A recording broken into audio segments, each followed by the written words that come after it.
नमस्कार। मैं डॉक्टर अजय भांबी और हम बताने जा रहे हैं 2025 का मेष राशि का भविष्य।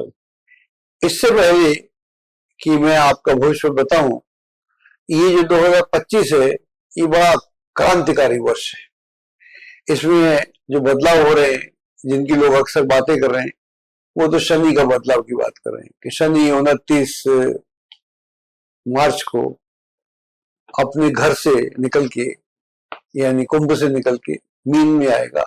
लेकिन हाँ, इसके साथ एक और मंगल भी वक्री चल रहा है और वो वक्री चलते चलते मिथुन में आएगा। मैं डेट बताऊंगा आपको थोड़ी देर में। और उसके बाद भी फिर वो डायरेक्ट होकर कर्क में आ जाएगा और कर्क से वो 7 जून को लियो में आएगा। तो ये भी एक अलग है। लेकिन इन सब के बावजूद ये कोई घटना मेरे निगाह में नहीं है। जो सबसे खास घटना है वो है बृहस्पति।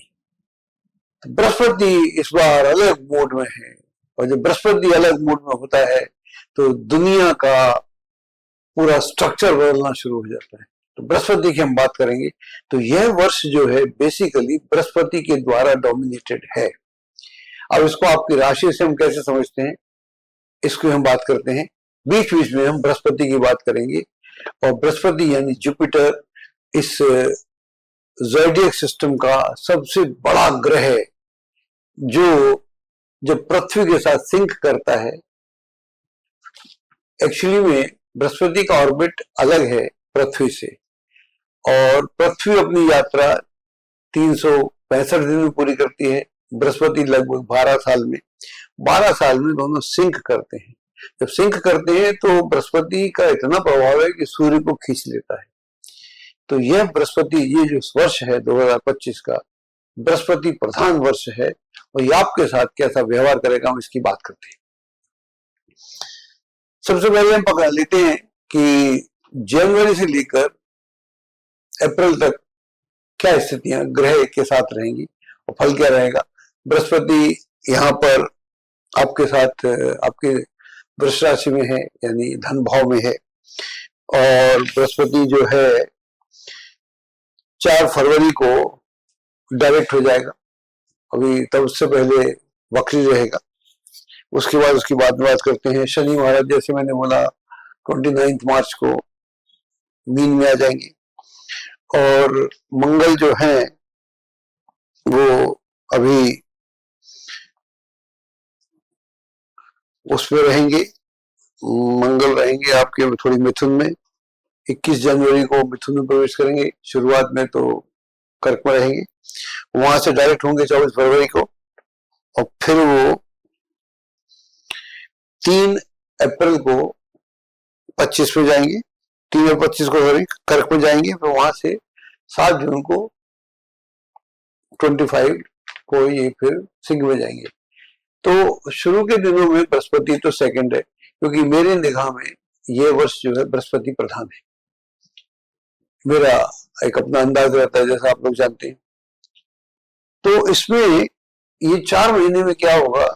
अभी बृहस्पति द्वितीय भाव में आपके में, शनि तो अभी डायरेक्ट ही है, वक्र नहीं होंगे अगले 4-5 महीने में। और ये आपकी राशि से एकादश भाव में रहने वाले हैं। मंगल चतुर्थ में है और राहु केतु तो आप जानते ही हैं इन दिनों में मीन में और मीन में राहु और कन्या में केतु रहने वाला है और ये मई में जाके बदलेंगे, उसकी बात में करते हैं। तो ये हम 4 महीने की 4-4.5 महीने की बात कर रहे हैं।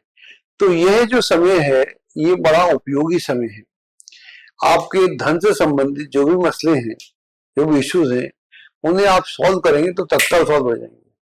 कोई डिस्प्यूट है फैमिली को लेके, कोई प्रॉपर्टी को लेके डिस्प्यूट है या कोई प्रॉपर्टी बेचना है या खरीदना है, तो यह कार्य आपके बहुत आसानी से संपन्न होने वाले हैं। और अगर इस दौरान में आप कोई बिजनेस शुरू करते हैं और कोई स्टार्टअप शुरू करते हैं तो उसके लिए ये बहुत ही उपयुक्त समय है और इस समय का इस्तेमाल करना चाहिए। जो लोग एजुकेशन में हैं और उच्च कैरियर की तलाश में हैं या उसके लिए कोई कंपटीशन में जा रहे हैं, हिस्सा ले रहे हैं, उनके लिए ये बहुत ही अपॉर्चुनिटी वाला समय है और इसका आपको भरपूर उपयोग करना चाहिए।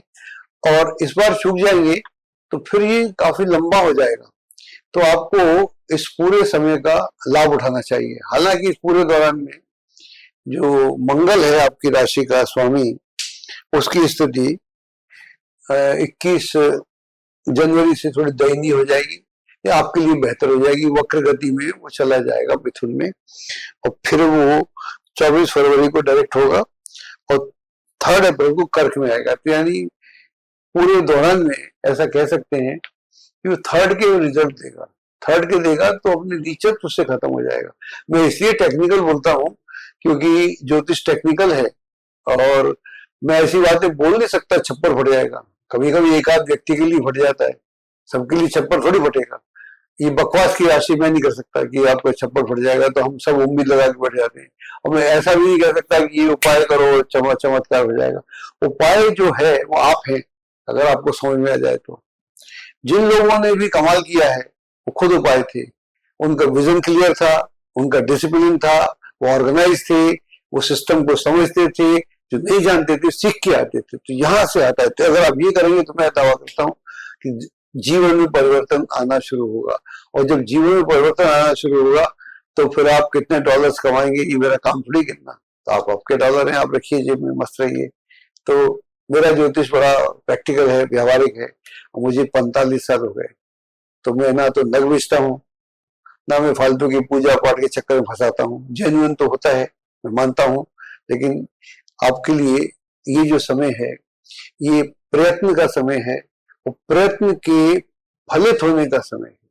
और जब समय प्रयत्न किए जाएं, भाग्य क्या होता है, मेरे भाग्य की डेफिनेशन बड़ी सिंपल सी है। अभागा वो होता है प्रयत्न के बाद जिसे फल ना मिले। उत्तम कोटि के प्रयत्न करे फल ना मिले, और भाग्यशाली कौन होता है, प्रयत्न करे फल मिल जाए। और जितना करे उतना मिल जाए तो आदमी बड़ा खुश, और ज्यादा हो जाए ये महाभाग्य होता है। तो ये मेरे भाग्य की अपनी डेफिनेशन है। तो ये जो 4-5 महीने आपको बताया जनवरी से लेकर अप्रैल तक, ये बेहतरीन है। अब आप जुपिटर का कमाल देखिए। अब ये पूरा वर्ष जो है ये जुपिटर ओरिएंटेड वर्ष है। जुपिटर जो है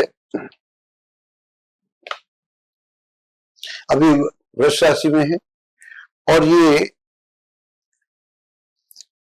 14 मई 2025 को ये साहब मिथुन में आ जाएंगे और वहां से ये 18 अक्टूबर 2025 को कर्क में चले जाएंगे। इसलिए मैंने बोला कि ये जो वर्ष है जुपिटर प्रधान है।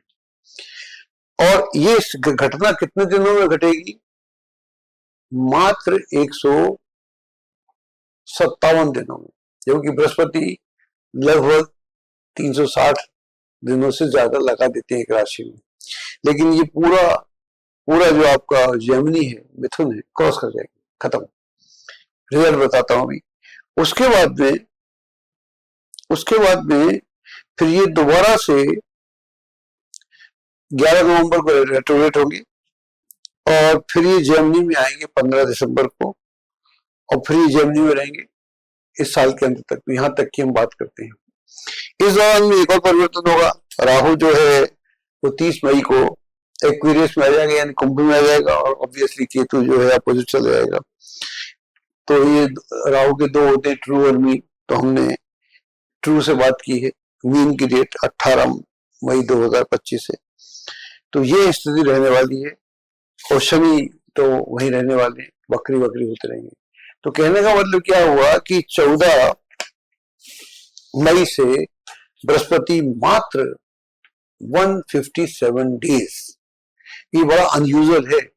बृहस्पति का मूवमेंट ऐसा होता नहीं अगली राशि में सीधा ही, और उसके बाद तो मैं आगे बात करता रहूंगा। इसका मतलब क्या हुआ, आपकी राशि से ये तृतीय भाव में आ जाएंगे, शनि आपकी राशि से द्वादश हो जाएंगे, याद रखिएगा। और राहु चला जाएगा आपका कुंभ में, यानी एक्वेरियस में, और केतु चला जाएगा आपका 5th हाउस में, मंगल की स्थिति चलती रहेगी। तो आप ये समझ लीजिए मई से लेके मैं दिसंबर तक की बात करता हूँ। तो जब गुरु ये 30 डिग्री 159 डेज में 157 डेज में क्रॉस करेगा, 30 की 30 कर जाएगा, एकदम ऐसा बड़ा अनयूजुअल है। इसलिए मैंने बोला ये जो वर्ष है ये बृहस्पति को समर्पित है। इसका मतलब ये हुआ 3rd में बृहस्पति है, 11th में राहु है, बाकी शनि 12वें में है। तो अपॉर्चुनिटी आएंगी भी, अगर ध्यान नहीं देंगे तो एकदम निकल जाएंगे आपसे। तो you have to be extra careful. हाँ, आपका संपर्क का दायरा बढ़ेगा, नए लोगों से संबंध बनेंगे, यात्राएं बहुत होंगी। अगर कोई नया जॉब शुरू करना चाहते हैं या कोई परिवर्तन चाहते हैं तो उसमें आपको काफी सुविधा प्राप्त होगी। जो लोग अनमैरिड हैं और शादी के योग्य हैं उनके लिए शादी का माहौल बना हुआ है। अगर आप संतान की तलाश में हैं उसके लिए बहुत अच्छा है। अगर आप विदेश में जाकर के व्यापार करना चाहते हैं, नौकरी करना चाहते हैं, उसके लिए भी ये समय बहुत अच्छा है। तो ये समय बहुत अच्छा है, लेकिन इसके फेजेस हैं, क्योंकि जुपिटर बहुत तेजी में है। आपको तेजी बनानी पड़ेगी, आपको तीव्रता लानी पड़ेगी। आपके थॉट और एक्शन में एक समानता होना चाहिए और उसके बीच में गैप नहीं होना चाहिए। और जो आप सोच रहे हैं वो बड़ा गहरा बैठ के सोचना चाहिए। वो कहते भी है ना, जिन जिन जिन खोजा बिन पाइया, जिन खोजा तिन पाइया, गहरे पानी पैठ। तो बैठना पड़ता है, बैठना नहीं पड़ता। और फास्ट, मतलब आप जितने फास्ट हो सकते हैं, बृहस्पति बहुत फास्ट है। जब बृहस्पति फास्ट है तो धन फास्ट आ सकता है, इज्जत फास्ट आ सकती है, रेस्पेक्ट फास्ट आ सकती है, और सम्मान फास्ट आ सकता है, यात्राएं बड़ी फास्ट हो सकती हैं। तो everything is on a very बिल्कुल डायनामिक मोड में है। तो चीजें डायनामिक मोड में है, इसका लाभ उठाने का प्रयास कीजिए। अगर आप चूके तो समझ लीजिए फिर चूके। तो बृहस्पति पे हम और भी बातें करते रहेंगे, क्योंकि आप जानते हैं कि ग्रहों के साथ मेरा एक आत्मसात करता हूं मैं, चाहे शनि हो, चाहे मंगल हो, चाहे वो हो। इतने वर्ष हो गए तो हमारे तो दोस्ती ग्रहों से ही है, और हमारा उनके साथ एक समागम होता रहता है। और हम अक्सर सितारों में रहते हैं। कई लोग बोलते हैं आप जमीन पर नहीं रहते, सितारों में रहते हैं। तुम्हारा सितारों से बड़ा प्रेम है, तो इसका आप देखिएगा और लाभ उठाइएगा। बहुत सारे लोग बहुत चाव के साथ हमारा चैनल देखते हैं, आप भी देखिए, और आप बढ़ाएंगे तो हमें बहुत आनंद आएगा, ताकि हम आप तक बहुत आसानी से ऑटोनोमस सिस्टम से पहुंच सकेंगे।